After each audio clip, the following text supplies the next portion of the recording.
I'll let you take it forward from here. Yeah. So, very good morning to everyone. So, it's a good attendee, 45 people around.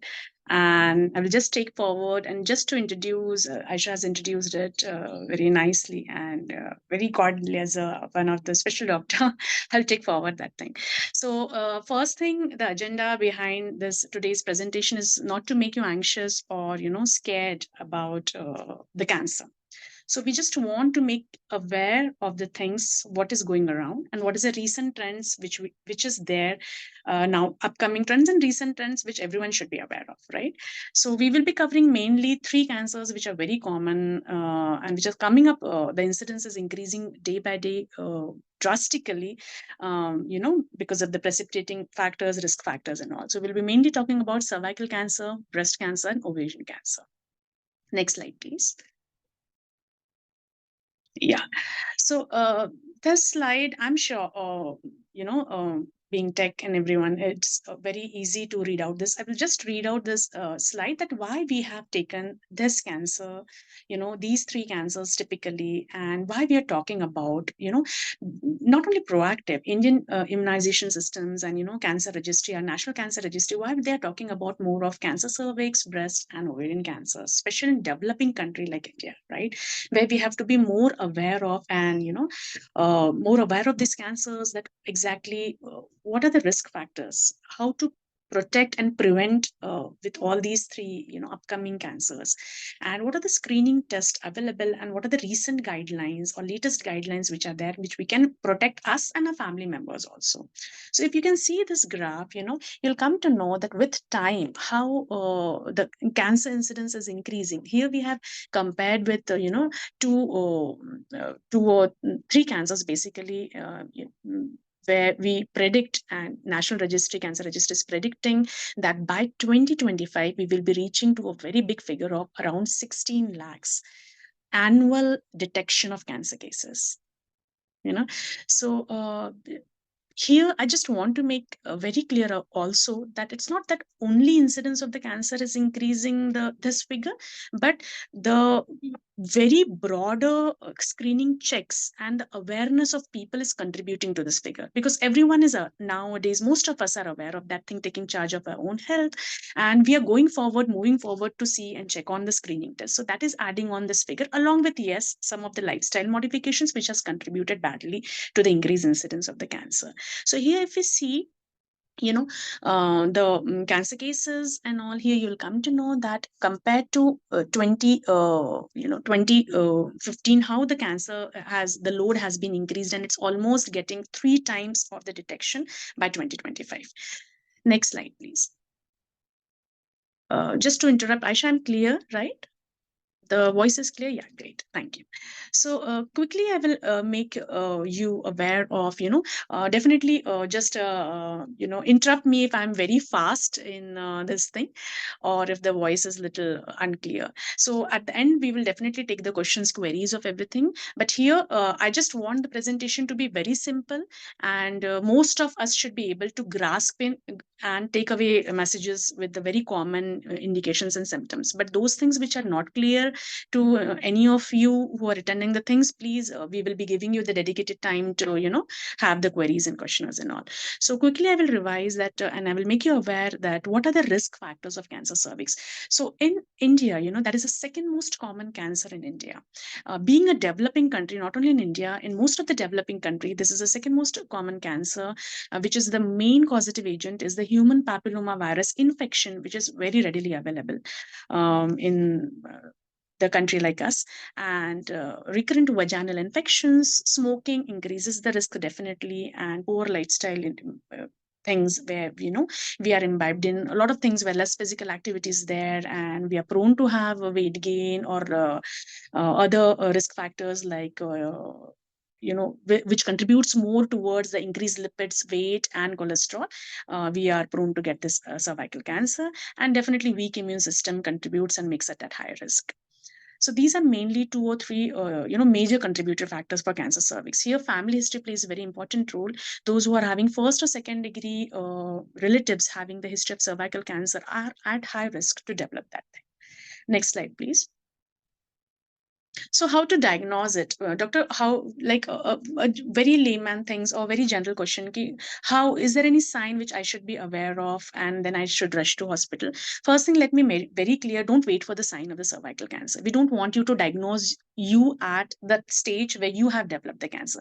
The national immunization system has taken up so many measures on preventive things and on screening part, which plays a major role, which everyone has to understand. All these screening tests are done basically to diagnose the precancerous conditions of cancer cervix. Means before you develop cancer cervix, we are going to diagnose you at way before where the complete treatment is there, and we don't want you to land up with cancer cervix. So all these screening tests are done to diagnose at precancerous stages. That should be very clear to you. So the complaints, these complaints basically, once you develop the cancer or once you are having any of the complaint, okay, doctor, I'm little worried, I'm little anxious because I'm having these complaints, then definitely you need to rush to hospital. The complaint can be abnormal vaginal bleeding in between your two menses, pelvic pains, chronic pelvic pains, 24 by 7, if you say, irrespective of your dysmenorrhea, and, abnormal vaginal discharge, bleeding in urine sometimes, bleeding after intercourse, and unexplained weight loss and fatigue are few of the major complaints which should not be neglected. Next slide, please.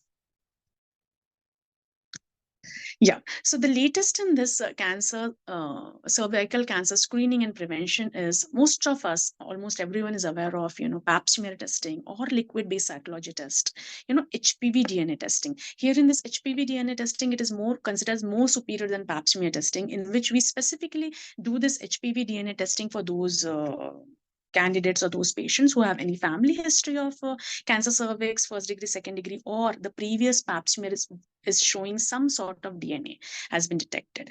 So for specifically that has been dedicated this HPV DNA testing, in which we test each and every strain of HPV to figure it out. Yes, you are not infected with any low risk or high risk HPV infection.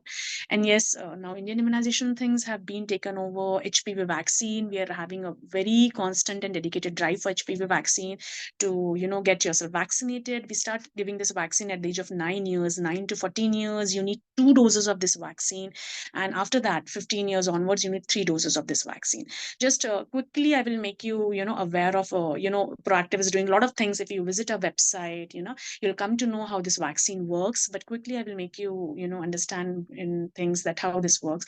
So this HPV vaccine acts best and 100% effective when we are not sexually active. That's why we start giving this vaccine at the age of 9 years.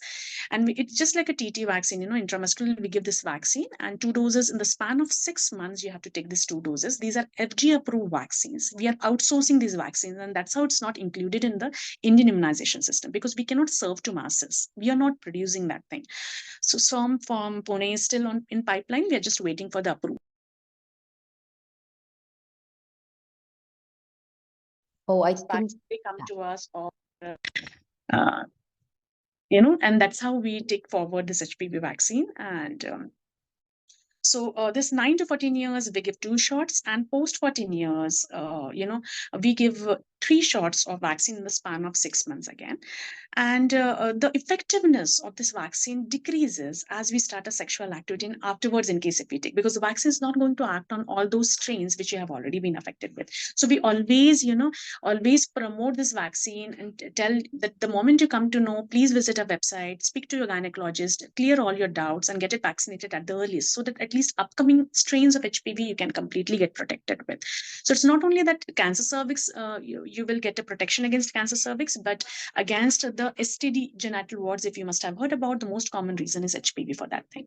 So you will get, there's a very beautiful, vaccine which is available to protect you not only from cancer cervix, but from very common STD also.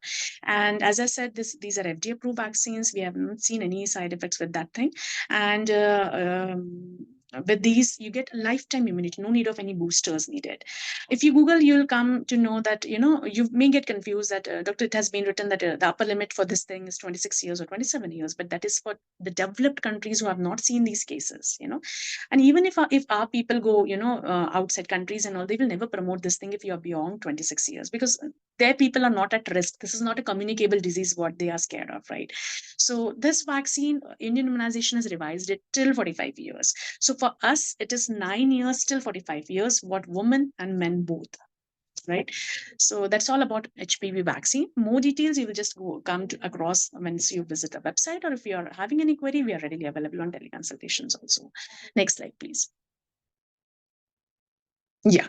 Now, talking about breast cancer, now, almost when we studied a decade before, it was considered to be one of the very commonest and the cancer in the developed countries. But in last 10 years, fortunately, unfortunately, we managed to just lead that thing. Now in India, the commonest cancer, the most common cancer in women is the breast cancer, and the risk factors, contributory risk factors, is the lifestyle. Disorders, we can say, or the unhealthy lifestyle what we have adopted is a major contributory thing for development of breast cancer. And again, when we say screening, self breast examination is something which everyone should be aware of. That thing is examining your own breast monthly once. Post menses will able to detect most of the cases at a very primordial stage. And something called as a mammography, x-ray of the breast, is done post 40 years to detect these cancers at a very precancerous stages again, where the complete treatment is available. So in case if you say, okay, how common it is, in India, almost I can say 20,000 per year new cases we are detecting, which is a huge number. And definitely following these primordial steps, we can reduce that thing. Changing our lifestyle to some great extent, practically to the possible extent, we can again reduce the incidence.